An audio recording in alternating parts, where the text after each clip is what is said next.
Karibuni sana. Napenda kuchukua nafasi hii kuwakaribisha baba, mama, msichana, mvulana, watoto, watu wa dini zote, watu wa madhehebu yote, watu wa makabila yote. Karibuni sana katika ibada yenye somo na mwendelezo wa somo linalosema siri ya kukaa katika hatima yako.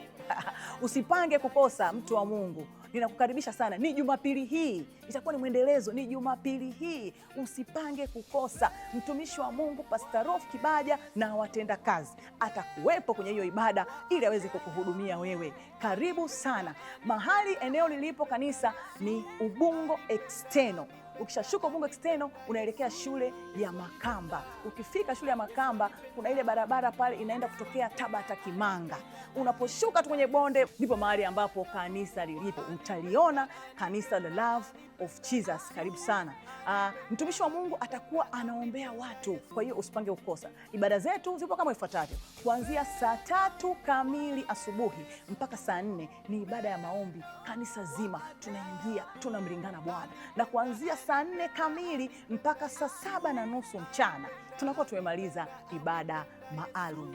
Mungu akubariki sana. Mwambie mwenzio, amwambie mwenzie, amwambie mwenzie. Karibu sana, usipange kukosa. Itakuwa ni moto. Mungu akubariki.